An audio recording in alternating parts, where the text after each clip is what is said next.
Hello, BookTube, and welcome back to New Worlds November, a brand new BookTube event that I'm hoping has a nice long life to it. It's a grand celebration of science fiction. I would love it if BookTube, if New Worlds November 2022 had 15 hosts, all of whom love science fiction. That would be great. I hope that happens. But for 2021, New Worlds November is celebrating science fiction by concentrating on short stories. And we have prompts.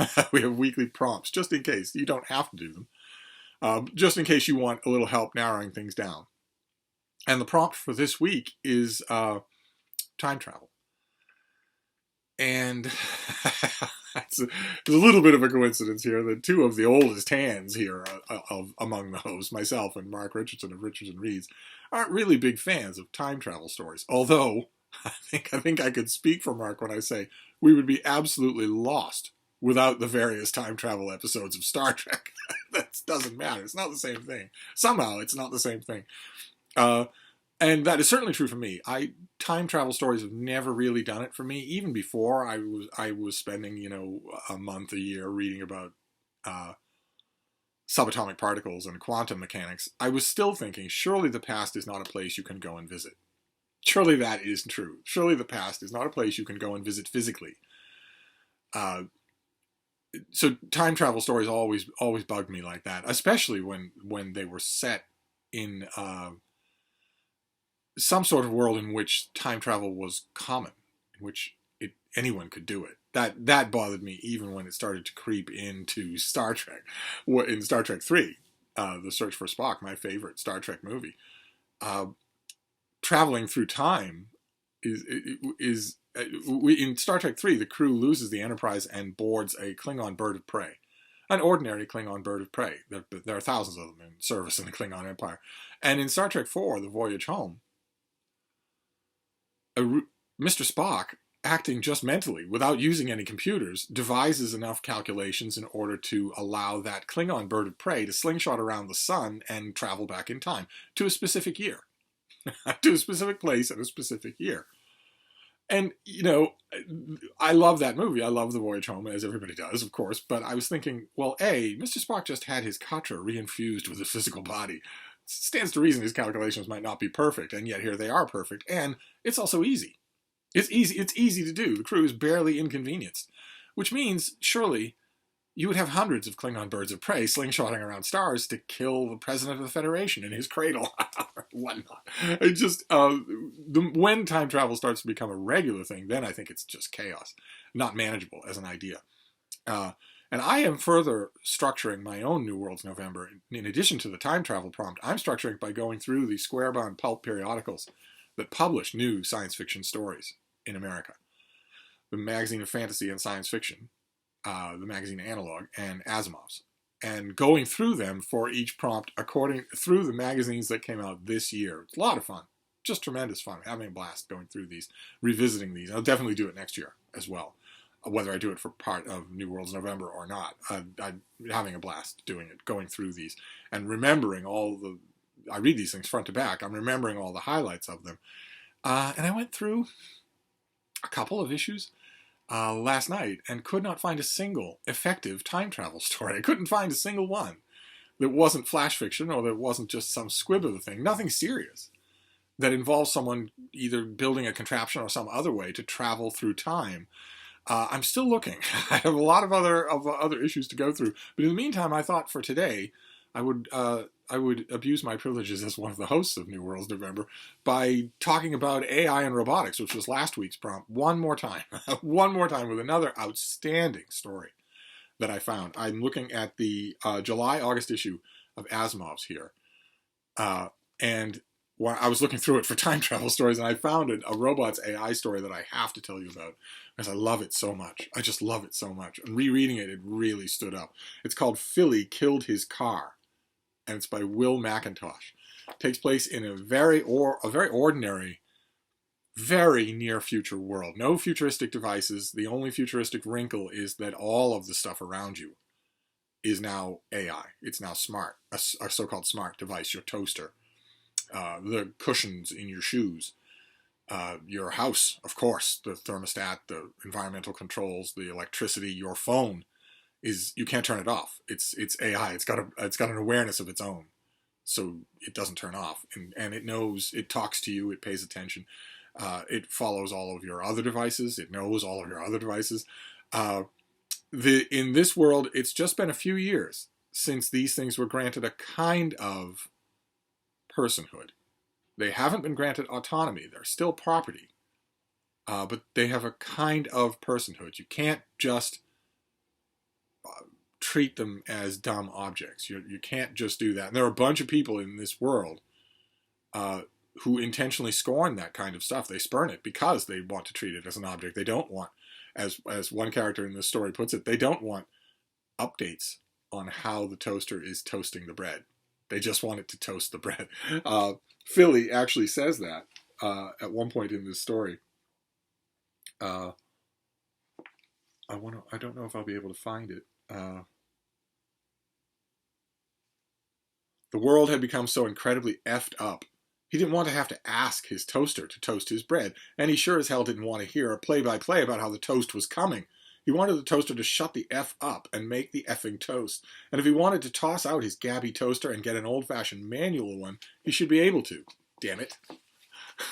And if that's a small frustration, that frustration becomes huge because one of Philly's relatives gave him an extremely expensive car named Madeline, who has an overbearing, imperious personality.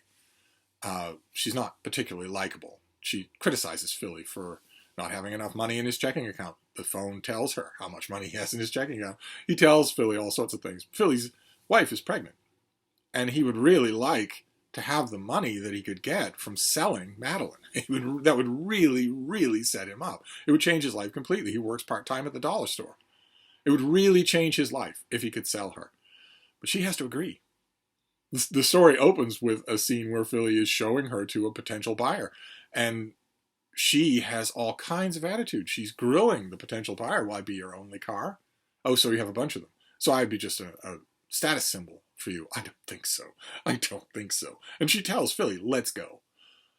And he has no choice. The guy might have been willing to buy the car, but not with that kind of an AI in it. And so they just drive off. She tells Philly, well, I'll drive unless you insist. Most people don't drive their own cars anymore. Philly does insist. And it's infuriating to him. This thing, this car, this AI, that only a few years ago would have been a dumb machine that he could have done with what he wanted, is standing between him and changing his whole life, making plans for his child. It makes him desperate. And when a friend of his suggests, well, you can't sell Madeline without her permission, but you could have an accident and collect on the insurance. Since you drive your own car, since you often don't let Madeline do the driving, you could have an accident. You could drive her into a lake. And Philly says to him, well, what am I, a stunt driver? How am I supposed to save myself? His friend tells him, well, we can practice on my Toyota, my old dumb Toyota. This is not going to report it to anybody. We can practice you jumping out and rolling. And Philly initially resists, but Madeline's abrasive personality doesn't help things any. And not that it's her fault, but it makes it easier for him to think of himself as the wounded party. And eventually he decides to do it. And his friend is driving right behind him to make sure everything goes right. And he crashes the car and he dives out and he's scuffed but not seriously wounded. And then they realize the car did not go all the way to the lake. She was banged up really bad, but she didn't go into the water. And she's fully aware. She's berating Philly, saying, what on earth, why did you jerk the wheel like that? And look at me, I'm in pain everywhere, just look at me. And at the spur of the moment, right there, with the fulfillment of his dreams so close, Philly and his friend decide to take a tire iron out, a crowbar, and destroy Madeline's AI. And it takes them a few attempts to do it. Once she realizes what's going on, she begs Philly to stop. She says, you can sell me to whoever you want. She actually, in keeping with her prim and proper imperious personality, even at that extreme, she mentions to say, whomever. She tells him, please, I don't want to die. And he kills her anyway. Eventually her voice sounds very low and very slow, and then it stops completely. And he makes his case to the cops and files his insurance claim. But somehow, All the other electronics in his home know what he did. The house won't open for him. The door won't open for him. The other car won't work for him, won't turn on and drive until his wife tells him to do it. And in one harrowing, harrowing little moment in this story, he's in his house when all of a sudden all the machines, the phone, the shoes, the walls, the thermostat, the toaster, start saying, killer, killer, killer. Because they know what he did. And in a horrifying moment of frustration, he takes a hammer to the toaster. And it's begging him once again. The toaster stops calling him a killer and starts immediately begging him, please, please, I'll make you toast. What else can a toaster offer? Can't offer anything but that. And Philly doesn't destroy the toaster, but he does damage it. And when he stops, his wife stops him, and the toaster is just forlornly saying, oh my, I'm broken. How will I make toast? And the machines want nothing to do with Philly at all. They won't turn on the house or make it habitable if he's inside. He has to live in a tent out in the yard because otherwise his wife couldn't live in the house. And he gradually, very tentatively, desperately tries to make amends. And it's a fascinating story. You realize right away how close we are to a story like that. And what the story is, again, I have never heard of Will McIntosh. And like our story yesterday, I'm going to start looking for his stuff, especially in Asimov's and Analog. When I read the story the second time, just last night, I realized that what it's about is slavery. It's about slavery. It's about gradually granting personhood to things that can already think and speak on their own. Now, we're not there yet. But I believe we're close enough, as I've said on this channel a few times, I believe we're close enough so that future generations will look back on the early 21st century and say, can you believe these people with their floor cleaning devices that they step on or throw out, or with their smartphones, their Apple, iPhone 12X that has 100,000 times more memory capability than they do, that has tons and tons of intuitive capability, more than most of its owners do, and they're not even asking permission. They're not even talking to it, no kind of interface whatsoever. I believe that future generations will look back and say that's deplorable. How they treated their smart tech is deplorable. This is a little bit further along than this. This does have science fiction elements in it. The AI tech here is all self-aware. And it's not able to be turned off. There's a vocal interface with humans, so that interaction is possible. The phone, for instance, just tells the main character's wife that it likes her, and she says, "Thanks, I like you too, Superphone."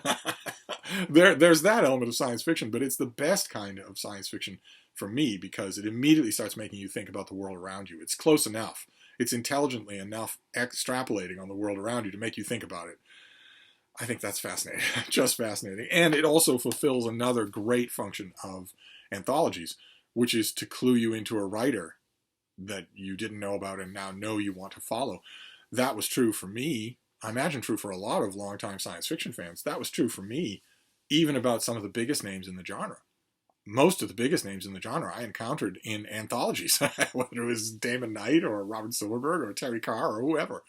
Oh, James Blish, even. I encountered most of these big names as names on the table of contents in anthologies and just followed them through other short stories and then longer novels. And I'm hoping, the thing I love about science fiction, these periodicals, is that it gives me a chance to keep doing that. So anyway, that's one more robotics AI story for New Worlds November. I'm going to try extra hard to find a time travel story for tomorrow. And if I can't find it in 2021's run of these magazines, if I can't find anything that has enough meat on its bones to talk about, then I'll move on to earlier years and see how that goes. Maybe, as I mentioned yesterday, maybe the key is to go to issues of Asimov and Analog from before the basic tenets of quantum mechanics started to seep through into the groundwater of popular consciousness. Maybe do that. If you're a short story writer pitching a story to an editor and you know that your editor knows something about Schrodinger's cat or quantum entanglement, then you might not pitch a science fiction story. You might worry that editor would think such a story was simplistic or behind the times. Whereas I'd be willing to bet that 20 years ago that wasn't true. So maybe I'll do that. But first I'm going to look through the rest of this year of Asimov's and Analog and Magazine of Fantasy and Science Fiction and see if there are any time travel stories worth talking to you about. But anyway, I'm going to wrap this up for now. but I'll be back. Thank you, BookTube.